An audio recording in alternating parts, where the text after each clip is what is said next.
Hi, Ziva community. I love y'all. I'm so glad that you're here. I'm really fired up and excited about today's topic, which is how to become the luckiest person you know, how to curate, cultivate luck in your life. And we're going to discuss the relationship between luck and bravery. So as my patron saint Glennon Doyle says, the braver I am, the luckier I become. The braver I am, the luckier I become. When I was in my 20s, I moved to New York and I was ridiculously lucky. I got my first job my second day in New York. Like, my mom was still here. We had just unpacked my van from Tallahassee, Florida, up a walk up in Queens, New York. I had just gotten, or maybe I was about to get, a waitressing job. And I got my first professional gig. I started playing Radio City Music Hall. I got my equity card. I met my best friend. And then in that show, I guess I had this saying where I'd always be like, I'm the luckiest person I know. I'm the luckiest person I know. I'm the luckiest person I know. And now I'm awake to the many, many layers of my privilege. But there's also something to believing that you're the luckiest person in the land, because then you become the luckiest person in the land. So the thing here is that our cells are listening. Nature is listening.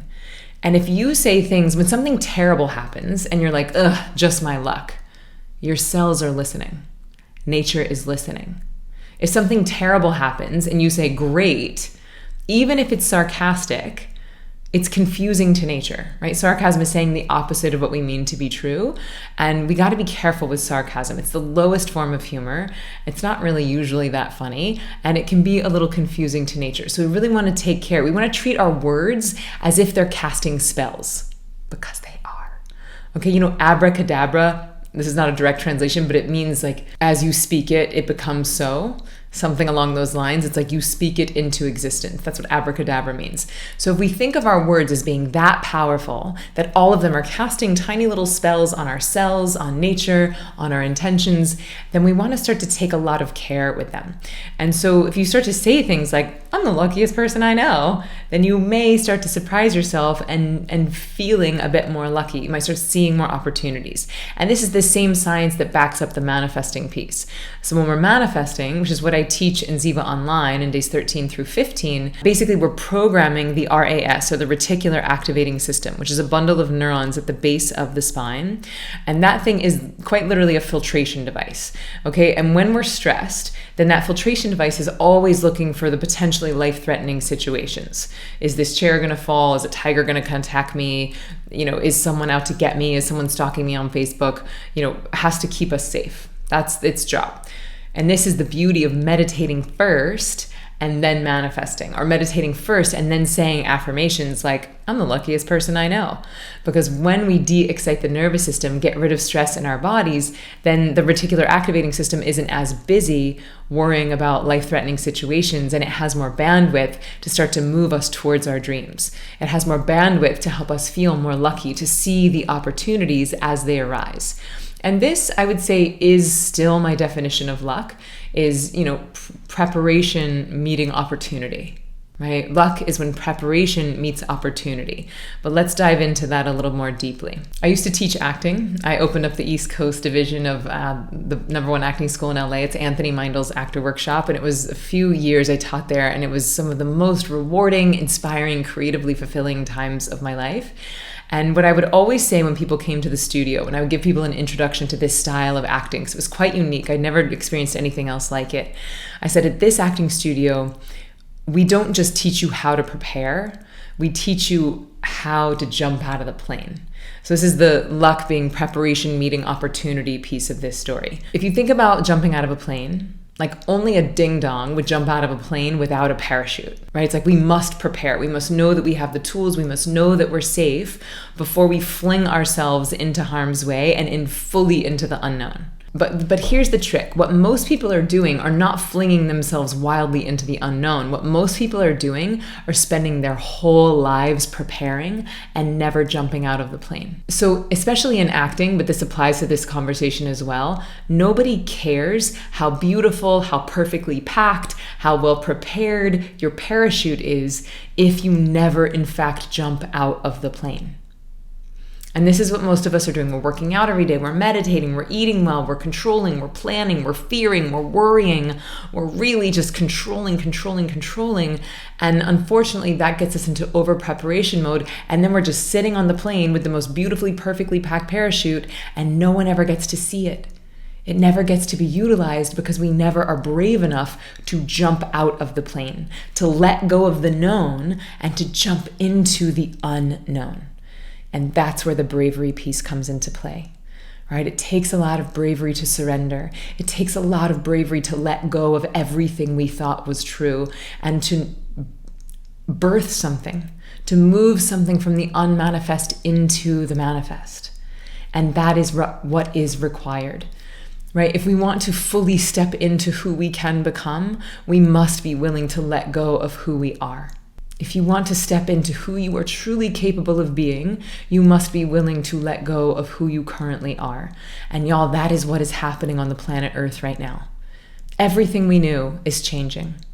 There is an old world and a new world. And the longer we spend clinging, holding, bemoaning, mourning, trying to control, trying to change, trying to resist this new reality, the less time we have to see how beautiful our parachute is. The less time we're going to have to enjoy the free fall and the gliding into a new earth. Okay? Now I'm finding this in my own life. Again, like Glennon Doyle says, the braver I am, the luckier I become. That basically means that we are putting one foot in front of the other, and each step we're taking on this unknown path, the path gets brighter and brighter. We get more and more of nature's support. So another way of saying this is this idea of creation, maintenance, and destruction, right? You've probably heard me talk about it before, but according to the Vedas, there's no such thing as good or bad. There's no such thing as right or wrong. There's only creation, maintenance, and destruction. And if we lead with creation, maintenance is in second place and destruction is in third. If we lead with creation, then we are supporting nature in its main theme, which is evolution, growth, expansion, manifesting. So as we support nature in its theme of creation, we start to get nature's support. And that, my friends, is luck. Nature's support is luck. That's serendipity, that's synchronicity. And it's not magic. It's not an accident. It's not a coincidence. Coincidence actually means a coinciding event. It's perfectly linked together, right? So as we bravely step into the unknown, as we bravely lead with creation, we are supporting nature in her main theme, which is progressive change. And as we do that, we start to get more and more of nature's support, which looks like luck, which looks like, wow, I can't believe you got that opportunity, right? Versus when we lead with maintenance, then creation goes to the back burner and destruction is nipping at our heels. So here's how we can make this a little bit easier on ourselves. If we believe in that old definition of bravery, which is feeling the fear and doing it anyway, right? Old definition of bravery, which would be feeling the fear and doing it anyway.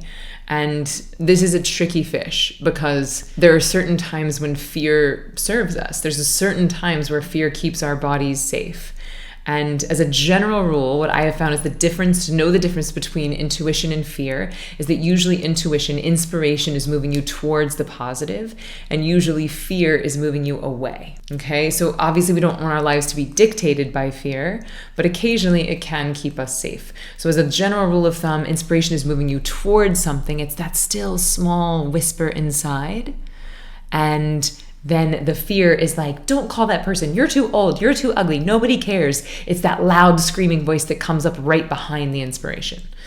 And so I don't want you to ignore your inner voice. I don't want you to ignore the fear. We just don't want to be dictated by it. And what I have found is that a way to transcend the fear, a way to transmute the fear, is to get into the frequency of love. To remind yourself that you are in fact totality masquerading as individuality. That you are in fact the ocean pretending to be the wave. Spoiler alert, you're God pretending to be human. Okay, and when we remind ourselves of that, then it's easier to remember that my desires are divinely inspired.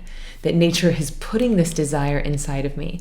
That this thing that I even would want to be lucky for is being downloaded from nature. It's not even my desire, right? When we start to really viscerally experience this unity, this reminder that we are a part of everything and that everything is a part of us, we can't help but allow the fear to shrink, right? Now, a good reminder is that it's impossible to be brave without fear.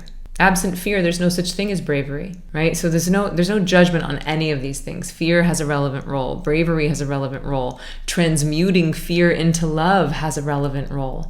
And our job as human beings on this journey is the sovereignty to decide which tool is most relevant at which point.